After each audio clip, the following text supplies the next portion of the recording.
আসসালামু আলাইকুম। Electrical engineering এ কি কি স্ট্যান্ডার্ড ফলো করা হয়? একউড কি, অ্যালায়েন্স কি, বিএনবিসি কি, এনএফপিএ কি, এগুলোর মেজারমেন্ট মানদণ্ডটা কি, এটা কিভাবে কাজ করে? সব মিলিয়ে ইলেকট্রিক্যাল ইঞ্জিনিয়ারিং এর ফ্যাব্রিকেশন, কমিউনিকেশন, ইনস্টলেশন, এই সমস্ত ক্ষেত্রে বা ইন্ডাস্ট্রিয়ালাইজেশন, এই ক্ষেত্রগুলোতে ইলেকট্রিক্যালে কি কি স্ট্যান্ডার্ড আছে, কি কি স্ট্যান্ডার্ড ফলো করা হয়? মেইনলি একটা প্রজেক্টকে কমপ্লিট করতে পাঁচটা বিষয়কে মাথায় রাখতে হয়। সেখানে অবশ্যই কোড থাকতে হবে, স্ট্যান্ডার্ড থাকতে হবে, স্পেসিফিকেশন থাকতে হবে, ডেটা শিট থাকতে হবে, আর ড্রয়িং থাকতে হবে। তো কোড কি আর স্ট্যান্ডার্ডাইজেশন কি? কোড হলো, আপনি সাপোজ একটি ইন্ডাস্ট্রি বা একটা বিল্ডিং বানাচ্ছেন। তো এই ইন্ডাস্ট্রি বা বিল্ডিং এর জন্য কি কি করতে হবে সেটা হলো কোড। একটা ফায়ার অ্যালার্ম সিস্টেম থাকতে হবে, বা সাবস্টেশনটা কতটুকু হবে, বা স্ট্যান্ডার্ড মেজারমেন্টটা কতটুকু হবে। তো এই যে কি করতে হবে, এর যে লিস্ট, এর পুরো লিস্টটা হলো কোড। আর কিভাবে করতে হবে সেটা হলো স্ট্যান্ডার্ডাইজেশন। আর যখন আপনি এটা ফেব্রিকেশন করবেন বা কমিশন করবেন, তখন আপনি কি ধরনের মানে কোন কোন ইকুইপমেন্ট গুলো ব্যবহার করছেন, সেগুলোর পুরো বিবরণটা হলো technical specification. That means individual spare, individual inventory, individual equipments has individual specifications. Suppose আমরা একটা প্রোডাক্ট তৈরি করে দেশের বাইরে দিব। তো সাধারণত প্রোডাক্টটা কি এবং কিভাবে কাজ করবে সেটা হলো কোড, এবং পুরো প্রসেস কিভাবে সে অপারেশন করবে সেটা হলো স্ট্যান্ডার্ডাইজেশন। এবং এর এর সাথে কম্প্যারিজন যে আপনি করবেন অন্য একটা ডেটা শিটের সাথে, সেটা হলো স্পেসিফিকেশন। স্পেসিফিকেশন সহ আমার আমার পুরো বিবরণী যেটাকে বলা হয় সেটা হলো ডেটা শিট। সাপোজ একটা সুইচিং ডিভাইস হিসেবে ভিসিবি ব্যবহার করলে ট্রিপিং কারেন্ট কেমন হবে, এর রেটিংটা কেমন হবে, এর ভোল্টেজ রেটিং, এর রেশিওটা কি থাকবে, এর সিটি রেশিও কি থাকবে, তারপরে এর ট্রিপিং এর জন্য কত আহ, কি কিলো অ্যাম্পিয়ার নিবে, এটা আহ, অন্য একটা সুইচিং ডিভাইসের সাথে কিভাবে কম্প্যারিজন করবেন, অবশ্যই আপনাকে ডেটা শিট থাকতে হবে। তাহলে কম্প্যারিজন করা যাবে, যেমনটা আমরা ওষুধের ক্ষেত্রে করে থাকি। একটা ওষুধের ডিটেইলস ডেটা শিটের সাথে তুলনা করে আমরা অন্য ব্র্যান্ডকে বা অন্য কোম্পানির ওষুধকে সাজেস্ট করে থাকি। আর ড্রয়িং, যখন আপনার কোড বলে দিল কি কি করতে হবে, আপনার স্ট্যান্ডার্ড সেই কাজগুলো কিভাবে করতে হলো সেটা করে দিলেন। এরপর স্পেসিফিকেশনে বলা আছে যে এইটা এটা এটা এভাবে থাকতে হবে। তাহলে এর পুঙ্খানুপুঙ্খু বিবরণটা আমরা ডেটা শিটে পেলাম। এবার এই অনুযায়ী একটা ওয়াইড রেঞ্জের একটা ফিজিক্যাল ভিউ, যেটাকে ড্রয়িং বলা হয়। তো ড্রয়িং যখন কারোর হাতে যাবে, তখন আমরা এই চারটার কম্পারিজন আমরা মোটামুটি, কোডের একটা লিঙ্ক থাকবে সেটা দেখে আমরা কোড বুঝে ফেলবো, স্ট্যান্ডার্ডাইজেশনের একটা কোড থাকবে, লিঙ্ক থাকবে, সেটা দিয়ে আমরা স্ট্যান্ডার্ডাইজেশন বুঝে ফেলবো। সুতরাং ড্রয়িংটা হলো আমাদের পুরোটার একটা সামারি রিভিউ। তাহলে আমরা কোড সম্পর্কে একটা উদাহরণ দেখি। যেমন বাংলাদেশের BNBC, Bangladesh national building code, এখানে বলে দেওয়া আছে একটা বিল্ডিং ইনফ্রাস্ট্রাকচার করতে হলে আপনাকে কোন কোন প্যারামিটার গুলো ফলো করতে হবে। সো কোন কোন স্ট্যান্ডার্ড ফলো করতে হবে, সেই স্পেসিফিকেশন গুলো কি হবে, ডিটেলস সেখানে দেওয়া আছে। এই কোডেই বলা আছে আপনি ফায়ার সিস্টেম করবেন, তো ফায়ার সিস্টেমের স্ট্যান্ডার্ডাইজেশন কি হবে, ফায়ার সিস্টেমের স্পেসিফিকেশন কি হবে, সেটা আবার এনএফপিএ তে বলা আছে।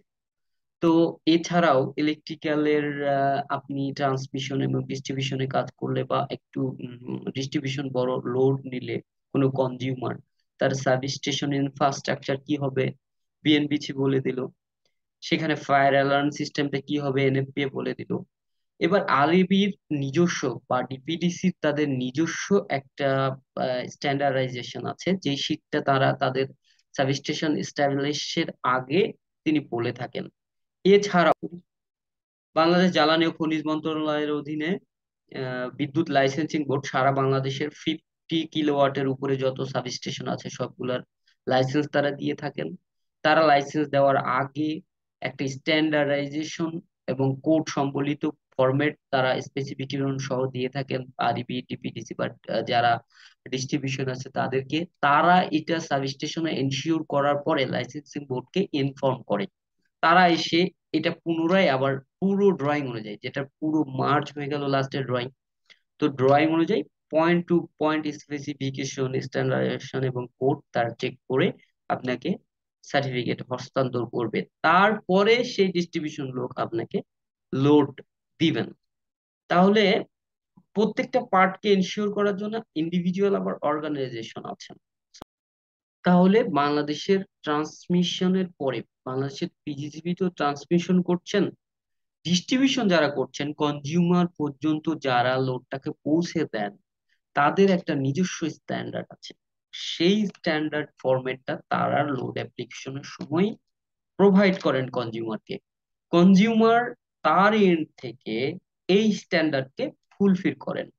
সুতরাং ন্যাশনালি যে অর্গানাইজেশন গুলো আছেন সেগুলার বাইরেও এই ডিস্ট্রিবিউশন বোর্ড গুলা, এই ডিস্ট্রিবিউশনের অর্গানাইজেশন গুলা তারা তাদের নিজের স্ট্যান্ডার্ড দিয়ে থাকেন এবং এটা ইনশিওর পরেই তারা এটা গ্রহণ করেন।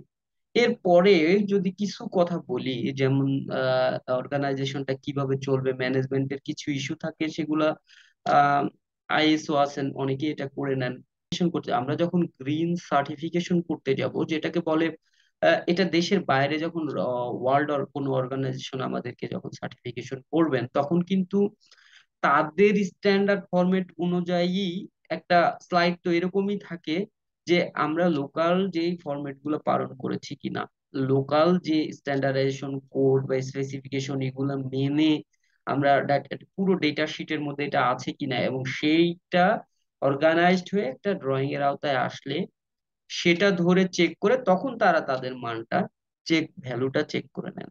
তাহলে ইন সামারি আমরা বলতে পারি আপনি যেই লোডের ডিস্ট্রিবিউশনের আন্ডারে আছেন তাদের নিজস্ব একটা স্ট্যান্ডার্ড আছে, এটা আপনাকে এনশিওর করতে হবে।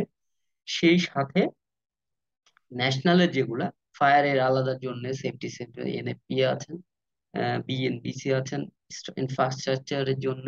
এর আসলে এর তো অনেকগুলো ভলিউম, এর যেমন ফায়ারে মনে হয় সপ্তম ভলিউমটা, তারপর বিএনবিসি মনে হয় 3 থেকে 4 নম্বর ভলিউম, এগুলো হলো ইলেকট্রিক্যালের জন্য।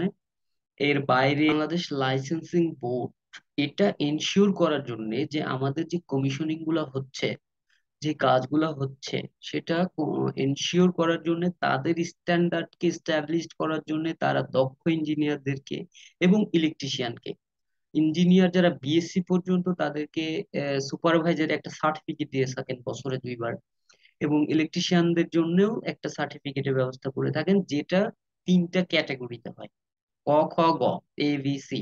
সো একটা হলো ডোমেস্টিকে আপনি যে কাজ করছেন, একটা হলো ইন্ডাস্ট্রির জন্য, আর একটা ট্রান্সমিশনের জন্য। সো যারা দক্ষ হয়ে উঠছে তাদের কাজটাকেও আরো স্ট্যান্ডার্ড করার জন্য লাইসেন্সিং বোর্ডের পক্ষ থেকে তারা নিজস্ব ভাবে বছরে 2বার অ্যাপ্লিকেশন গ্রহণ করেন। এরপরে তারা সেই অ্যাপ্লিকেশনের ভিত্তিতে তারা আবার ভাইভা কল করেন, এবং সেই ভাইভাতে ইনশিওর হলে তারা সেখানেও সার্টিফিকেশন দিয়ে থাকে। এখন সেটা অনলাইন বেস হয়েছে, সব আপনি যে কোনো জায়গা থেকে আপনি দেখতে পারবেন, এবং ওনারা ম্যাপেও এটা উল্লেখ করবেন যে আপনার লোকেশনের চারপাশে গভর্নমেন্ট এর লাইসেন্সিং বোর্ডের লাইসেন্সধারী কয়টা ইলেকট্রিশিয়ান আছে, কয়টা সুপারভাইজার আছে।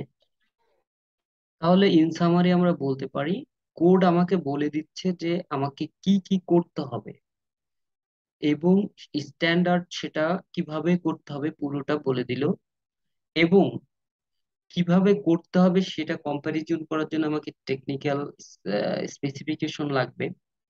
সেই টেকনিক্যাল স্পেসিফিকেশনের বিশদ বর্ণনাকে ইউটিলাইজ করে একটা ডেটা শিট তৈরি করা হয়। আপনি যখন কোনো কমিশনিং, কোনো ফ্যাব্রিকেশন বা কোনো প্রোডাক্টকে আপনি দেশের বাইরে দিবেন, সেই ক্ষেত্রে এই ডেটা শিটকে ফলো করে কম্প্যারিজন করা হয় to other other other competitor. এবং যখন আপনি ফিজিক্যাল ফিল্ডে চলে যাবেন, এটা একটা ড্রয়িং আকারে চলে যাবে এবং প্রত্যেকটা পার্ট সেখানে মেনশন করা হবে। সেই ইলেকট্রিক্যাল স্ট্যান্ডার্ডকে ফলো করার জন্য বাংলাদেশের বিভিন্ন অর্গানাইজেশন আছেন, যেমন ফায়ার নির্দিষ্ট করার জন্য এনএফপিএ থাকলেন, বাংলাদেশের যে কোনো বিল্ডিং ইনফ্রাস্ট্রাকচারের জন্য, এবং সেখানে ইলেকট্রিক্যাল কোড গুলো কি হবে, সিম্বল কি হবে, ডিটেলসটা বিএনপিসি দিয়ে দিচ্ছে। বাংলাদেশ স্ট্যান্ডার্ড আছেন। এছাড়াও আমাদের লোকাল যারা ডিস্ট্রিবিউটর আছেন, যেমন গভর্নমেন্ট অর্গানাইজেশন, তাদের নিজস্ব স্ট্যান্ডার্ড আছেন যেটা আপনাকে ফুলফিল করতে হবে, নিজস্ব কোড আছে যেটা ফুলফিল করতে হবে। এবং অ্যাকর্ড এবং অ্যালায়েন্স আছেন। অ্যাকর্ড সম্ভবত আমরা রানা প্লাজা ধসের সেই সময় অ্যাকর্ড হয়েছিল, পরে এটা মেবি অ্যালায়েন্সটা এখনো আছে, কিন্তু অ্যাকর্ডটা মনে হয় এখন আর ফলো করা হয় না। তো এই চার পাঁচটা থিমকে মাথায় রেখেই একটা ফেব্রিকেশন বা একটা কমিশনিং কে দাঁড় করানো হয়, একটা প্রজেক্টকে ফুলফিল এবং সুন্দরভাবে একটা পূর্ণাঙ্গ রূপ দেওয়া হয়।